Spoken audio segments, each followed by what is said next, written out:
This is the worst The Game Awards ceremony in history. This year's Game of the Year nominees include a platformer, a card game, a DLC, a remake, and some Japanese anime game. And only one true AAA project. Frankly speaking, this year's awards are not necessary. Most people, like you and me, were waiting for this event for new trailers of upcoming games, and we're not really interested in how people who don't care about ordinary players decide which game this year was less shitty than the others. This video will be divided into two parts. In the first part, we will talk about the nominees, or rather, how bad they are and how fucked up the entire gaming industry is right now. The next part will be recorded during the ceremony itself, where I will most likely react to this year's winners in a rude and eccentric way. But that will be later. And now,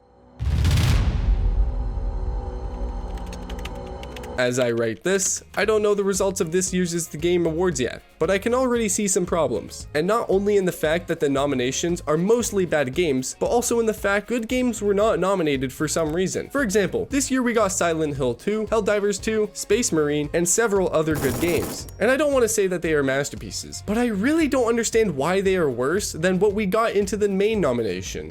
We're not going to go through every category. For example, who cares about Best Sports Game, where nothing has changed in decades? Or the Best Family Game category, where obviously you need a family to play those games? Or the Best Mobile Game category, where clearly if you're playing those, you don't have a family. But let's run through all the major categories so that in a few minutes you can fully understand how bad this year was in every game genre. Let's start with the Best Fighting Game nomination. This is the first time in my memory that only the game has been nominated, while the Best Strategy category has no games at all. But the Best Adventure Game nomination is interesting, at least because of Star Wars Outlaws. Unfortunately, we don't have something like the Golden Raspberry Award in the gaming industry.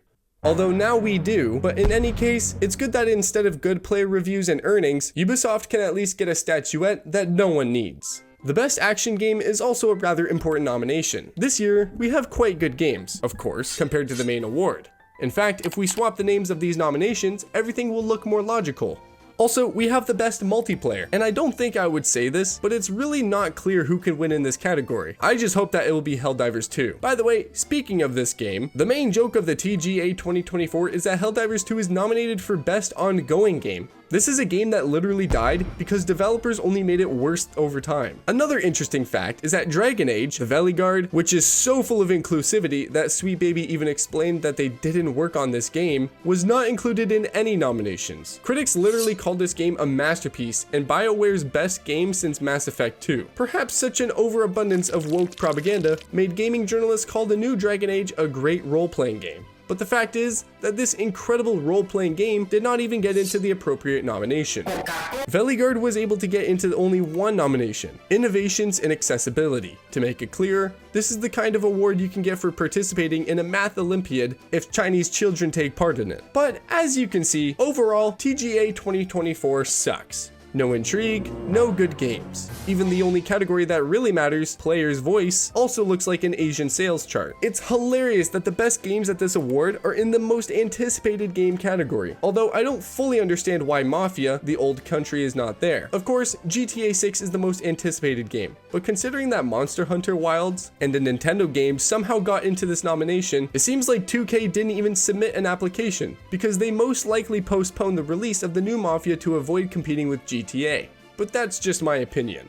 This year, we don't have any revolutionary games at all. Not a single project is even close to what we call a masterpiece. We have indies, platformers, a lot of DLC, and games that are only focused on the Asian market. This is the worst The Game Awards in 10 years. But maybe I'm wrong, and this award show will be really good. So let me fast forward a few days to when TGA 24 will actually be happening. No, it's total bullshit.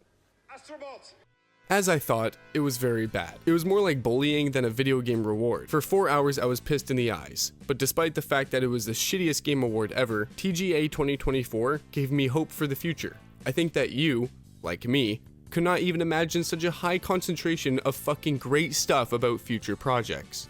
But more on that later. First, about the results of the award. The award for the best game of the year went to Astro Bot. Although for me personally, Black Myth Wukong should have won in this nomination. It's a beautiful game, and it's actually a very cool way to get to know Chinese mythology. And although there was nothing revolutionary about this game, I still think it's a little better than Astro Bot. But in any case, Black Myth Wukong won the Best Action Game nomination. 非常荣幸能够获得这个奖项，得以在这样的一个舞台上绽放光彩。Thank you, everyone. The other nominations are just as boring and sad, but I think you, like me, don't care who won what. Overall, it was a disaster. Even the guest celebrities couldn't save this awards show, but despite all the uninterestingness of this ceremony, because of the games that were nominated this year, I think TGA 2024 was still great, because of the announcements of new games. We saw so many new trailers that even if Star Wars Outlaws won the Game of the Year award, I would still have loved it. And I think that 4 hours of waiting was worth it to see the most anticipated trailer of the most anticipated game. No, I'm just kidding. I don't think this franchise will ever wash itself clean of the shit that just happened to it this year. But let's finally go through all the most interesting trailers of this TGA. It was quite unexpected to see a soccer game from the creators of Sifu. It looks strange, but it might be something interesting and finally add something new to sports games. Also, how can I not mention the announcement of the new Witcher? It was an incredible cinematic trailer and a good example from CD Projekt Red of how to announce games. Now we'll be playing as Ciri, but Geralt's voice appeared at the end of the trailer. Time for a new saga. So we're waiting for new information about The Witcher 4. I was also pleased with the trailer for The Outer World Part 2, which once again proves how Xbox is in very good shape right now. But the new game from the creators of Take-Two doesn't look great to me. In terms of gameplay, it looks the same as their previous project, but just in a different setting. But the pigs and sausages were cool. I also really liked the trailer for another Japanese game, Project Century. I even thought at first that it was Sleeping Dogs 2, but no. It's a new game from the creators of Yakuza. Anyway, it looks great in preview. A trailer for a new Game of Thrones game was also presented, which, judging by the graphics, was created in parallel with the first seasons of the series. But, for me personally, the most anticipated trailer was the new Mafia.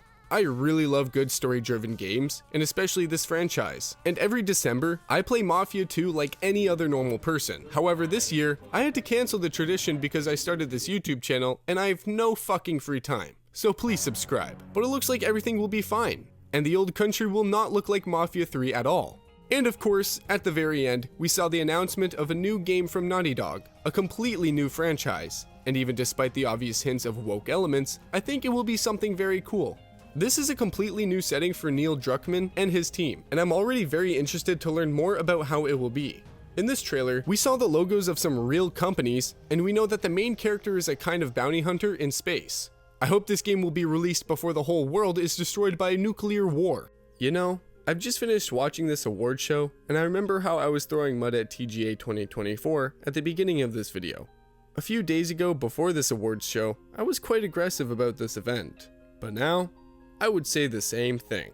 The nominated games and the results of the award just sucked. I'm just really glad that there's an event that can bring together a few million viewers so we can see new trailers.